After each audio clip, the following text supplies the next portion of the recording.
moon is Sagittarius, with the sun being in that Virgo and Leo cusp now, right? So get everything you need for the video, you dig what I'm saying, to enjoy yourself, you know what I'm saying, get real comfortable, and things of that nature. So it's happening with me. Let me know what's going on with your moon in Sagittarius. Let me know how you gonna harvest this wisdom. You know what I'm saying? How the moon in Sagittarius, which is knowledge, wisdom, and experience. You know what I'm saying? How you gonna utilize those three things to actually harvest the vision? You know what I'm saying? Because Leo is just finishing up in the sun. I mean, the sun in Leo is just finishing up, and we're just about to enter the moon. Pardon me, the sun being in Virgo. So, like completely, based on the sun being at 1 degree Virgo right now, and the moon being at 4 degrees Sagittarius, right? So with that being said, first of all, I'm in a new little spot. You dig what I'm saying? I got a bunch of spots, you know what I'm saying, where I stay. You dig? But yeah, other than that, you know what I'm saying, we gonna break down how this knowledge and wisdom is gonna be utilized to harvest. You know what I'm saying? So Sagittarius and Virgo is a square, so it's like a learning process between the details and the actual knowledge and wisdom of those details. You know what I'm saying? So that you have to actually learn about the details to actually gain a knowledge and wisdom and create a philosophy about them. You know what I'm saying? So that's the difference between Virgo and Sag. Virgo just sees, okay, this is how things work, so this is we're gonna do how this works. You know what I'm saying? But Sagittarius tends to create a philosophy. You know what I'm saying? So with the moon being in here, we're gonna feel comfortable creating a knowledge and wisdom and philosophy. Well, not creating, but adapting to knowledge and wisdom and philosophy that we've already experienced. You know what I'm saying? And then we're gonna be able to be harvesting that and putting like the things that we put on the stage in Leo. We're gonna find a way to harvest that based on that knowledge and wisdom that we're experiencing emotionally. So with that being said, so if you have Sagittarius in the first house, you're going to have Virgo in the 10th house. You know what I'm saying? So with that being said, you're going to have a learning process between your personal life and how you're going to be personally utilizing this knowledge and wisdom based on, you know what I'm saying, what your status is. So the details of your status, you know what I'm saying, you're going to be learning from that to actually improve your personal life this period of time. You know what I'm saying? So that's what Sagittarius is going to experience. It's going to be experiencing a square with the Virgo, you know what I'm saying? Virgo sun. And, you know what I'm saying? I'm going to be explaining the square throughout the actual houses as well, you know what I'm saying? So you have Sagittarius in the first house, you then have Virgo in the 10th house, like I say. Let me get to that a little bit later in the video. So yeah, I'm glad everybody got what they need for the video, you dig what I'm saying? Hey, shouts out 50 Cent, you know what I'm saying? I'm going to give 50 Cent a shout out and give a shout out to Vitamin Water, you know what I'm saying? 50 Cent got the 50-50 water, you know what I'm saying? I think it's like a purple kind of, a grape kind of vitamin water. You know what I'm saying? Shout out to that, you dig what I'm saying? So shout out to the Gemini Moon 50 doing his thing, you dig? And we could go deep into that, you know what I'm saying? Think about, at this period of time, he's going to experience that opposition to his Gemini Moon based on the Moon being in Sagittarius.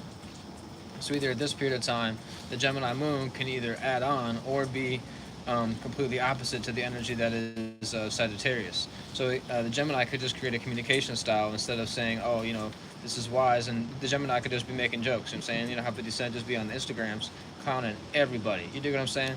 I'm going to tell you one thing. 50 Cent is one individual I want to be on his good side. Pause. You dig what I'm saying? Because I would not want to be clowned on the internet by 50 Cent. You know what I'm saying? That would not be fun. Unless he was like promoting my stuff. You dig what I'm saying? That'd be a whole other thing. If he was making jokes about my stuff, you know what I'm saying? To promote me, 50, do your thing. That's salute. Shout out to 50 little lyric. I hate to be independent for clapping one of my fans. If you real when you see me, holla, gee, you net. You know what I'm saying? Shout out to that. But yeah, the water bottles can't get no shout out because they got to give me a real like promotion on that. Like I really drink water like on the regular. But the vitamin water is like a real drink that I enjoy. You know what I'm saying? That I'm willing to promote. You know what I'm saying? Based on it being an occasional thing for me. But yeah, that's a whole other thing. I got like water in my ear. You dig? You ever have water in your ear? You try to be talking. Like you can like hear the little echo. It's kind of odd. But yeah. Alright. Getting off the tangent, so now getting to the root of the video. You know what I'm saying? Sagittarius in the first house, like I said, is going to experience the Virgo in the 10th house. So they're going to experience that square. You know what I'm saying? So they're on a learning process between their personal life and how they personally feel about their personal affairs and based on how they're going to harvest their 10th house, harvest their business or their details, you know what I'm saying? Or their business, you know what I'm saying?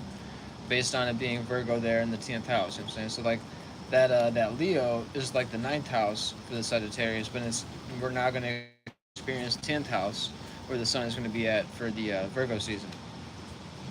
Yeah, Sagittarius is going to be experiencing the square.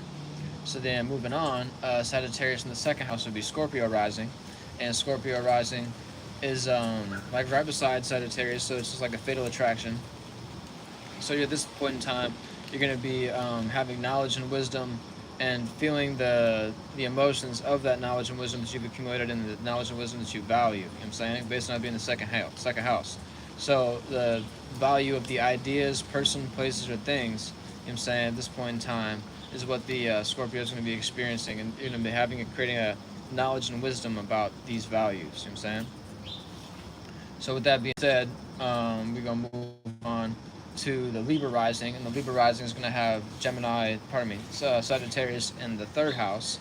So we're going to be having a sextile.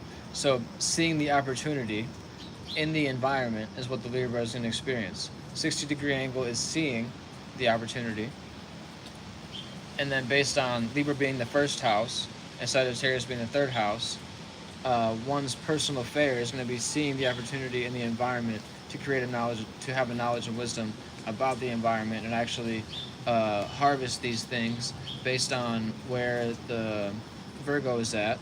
And the Virgo is in the 12th house, you know what I'm saying? So based on that square as well, though, you know what I'm saying, keep that in mind, you'll be having this learning process between your dream and your environment. So like, don't be too much in the dream realm at this point in time, and focus on, okay, what I can personally, the opportunity I can personally see. Don't be so caught in your dream realm and seeing where the sun is at for the Libra. I'm doing my best to take out the ums, uhs, and ands. You dig what I'm saying? And just be real clean with it. So Virgo rising is going to experience in the square a 90-degree angle to the Sagittarius, which will have Virgo rising is going to have Sagittarius in the fourth house. So it's going to be a learning process between their private life and the knowledge and wisdom that they have about their private life and the things that are close to their home, their heart, and things of that nature. So at this point in time, the Virgo is going to have an opportunity to learn what is actually best to utilize, and the knowledge and wisdom that is best to utilize, and the way of doing things that is best to utilize in the home, in the private life. So they're experiencing the emotions in the home and the private life at this time. So just sit back and learn at this point in time, Virgo, to what is actually best to utilize. Moving on, the Leo is going to have the Sagittarius in the fifth house, and not to leave out the Virgo rising in the little square alignment.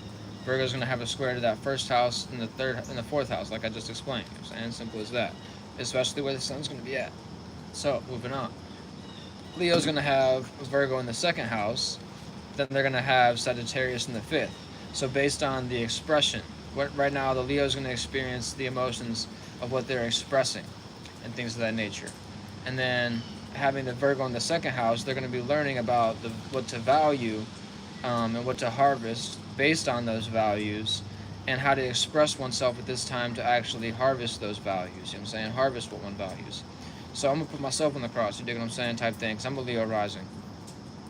At this point in time, I'm learning to value being on a routine and pattern, which is the Virgo energy, and learning how to harvest every day based on being on the internet, you know what I'm saying, and talking to y'all, and expressing myself based on Sagittarius in the fifth house. And Sagittarius in the fifth house is expressing a knowledge and wisdom.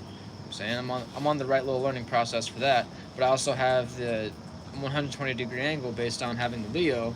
It's a trine element, so I'm able to create an opportunity to express myself in a wise and knowledgeable way, being the Leo rising. So now with Cancer rising, they're going to see the opportunity for the Virgo as well. Then they're going to have the Virgo is going to be a square to their sixth house, which will be Virgo in the third house, and they're going to have Sagittarius in the sixth. So the Cancer is going to experience the knowledge and wisdom of the routine and pattern to also learn from the environment. So at this point in time, you're going to learn what to harvest based on the routine and pattern that you're experiencing. Oh. And the Cancer is and in conjunction to the Sagittarius, so they're misunderstanding what routine and pattern to actually personally be with in the 6th house. You see what I'm saying? That 150-degree angle. And like I say, that square is going to be experienced in that 3rd house based on Virgo being in the 3rd for the Cancer. I'm saying, but Cancer is sextile to the Virgo, so you're going to be able to see the opportunity in the environment to actually learn from the environment to have the right routine and pattern. If you know astrology, you know the language, you know what I'm saying? So if you don't know the language, you need to just tap on my channel more, you dig? So yeah, I'm trying to take out the ums. I'm gonna get better at it. Gemini rising is gonna have Sagittarius in the 7th house. Then they're gonna have Virgo in the 4th. So they're gonna be experiencing a square to the Virgo, which will be a learning process in their home, in their in their home, in their private life. And then the square is going to be to their 7th house, so their way of relating.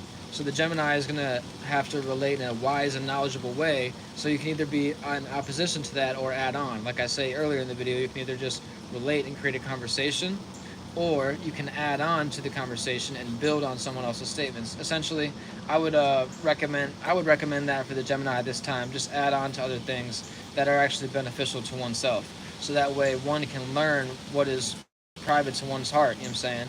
And with that being said, you're learning what's private to one's heart, and what you actually appreciate being in, what you like to harvest. Then you're going to be able to relate to what you like to harvest. It's pretty simple, you know what I'm saying? Virgo doesn't even like Venusian energy, but based on it being in the 4th, and it's being experienced in that heart kind of way, it's like, oh, okay, I can put a routine and pattern on my home. So yeah, that's for the Gemini rising. And then for the Taurus rising, they're going to be experiencing an in conjunction energy to the Sagittarius energy, which will be a misunderstanding. So the Taurus is going to have Sagittarius in the 8th house, and they're going to have Virgo in the 5th. So it's going to be a learning process of what to harvest based on the knowledge and wisdom that they're transforming at this time. And the Taurus is going to misunderstand based on them being fixed, and they're going to misunderstand, oh, should I actually utilize the knowledge and wisdom, or should I just continue to do the same thing I always do? So at this time, you just want to be a bit more wise, Taurus. And that's pretty much the key for you. You know what I'm saying? So moving on, okay, and then the square to that 5th house is going to be, for the Taurus rising, is going to be a 5th and the 8th. So learning what to harvest from their expression from what is transformed at this point in time. What knowledge and wisdom to transform to actually in turn express and harvest from. And then the Aries rising is going to have Sagittarius in the 9th house and Virgo in the 6th. So Sagittarius in the 9th house is a trine to the Aries rising, so they're able to create the opportunity to have a knowledgeable and wisdom expression, or wise and knowledgeable ways of feeling based on the moon being in Sagittarius, and the sun being moving into Virgo in their 6th house is going to create a routine and pattern to harvest from. And you're going to have this knowledge and wisdom that you're working on at this time. Okay, what is actually the most wise thing to harvest from, essentially? Learning what is the most wise thing to harvest from. Learning what is the most, what is the best opportunity to create, essentially, for the Aries rising at this point in time. And then moving forward, the Pisces rising is going to have Sagittarius in the 10th house. So Pisces rising is going to have this learning process. It's going to learn what to actually have going on in their business based on a wise and knowledgeable way. So like that double Jupiter alignment, like the Pisces learns from the Sagittarius all the time. So essentially you're just learning what to put in your blueprint, and based on that you can either be in opposition to the routine and pattern of Virgo, or you can add on to it, essentially. So at this time, it's a learning process for the Pisces to see what they actually want to have going on with their business. And it's, it's not a real difficult pressure alignment, if you ask me, for the Pisces. It's actually like a beneficial square. And moving forward, the Aquarius rising is going to have Pisces, is going to have Sagittarius in the 11th house. So based on their association, and their knowledge and wisdom is going to be associated this time. You're going to be learning what to actually transform and what what transformational event is going to harvest, essentially, based on Virgo being in the 8th. So you're going to see the details and what to worry about transforming, and you're going to learn from that based on the associations that you're experiencing in the emotional realm right now, based on the 11th house being a Sagittarius. So to put that in more simpler terms, the Sagittarius is going to be in your 11th house, so your association. You're going to have wise associations at this time. So utilize those wise associations to learn what to actually transform for oneself.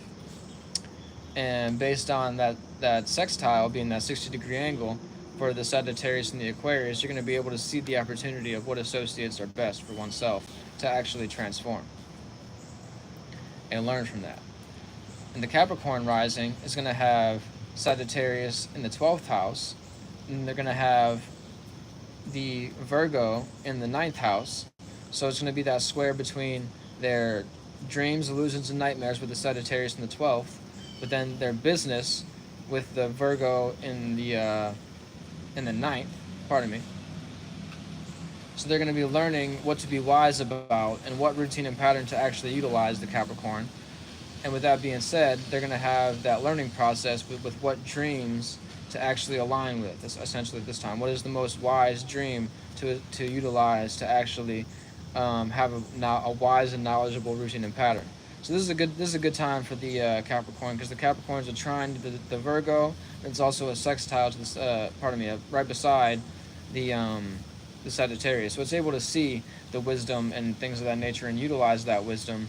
And with that being said, utilizing that wisdom for the business of the Virgo, you know what I'm saying, essentially the business, but the wise and knowledgeable routine that creates that harvestable business, you know what I'm saying? So yeah, Capricorn at this time is going to create an opportunity in their knowledge and wisdom, and they're going to learn how to utilize the right dream, illusion, and nightmare to be wise about, you know what I'm saying? So yeah, much love and holla back. Peace and love if you believe in all that. You know, so I'm going to do it like this. Peace and love if you believe in all that. You know what I'm saying? Shouts out Michi Darko. Peace. And love if you believe in all that.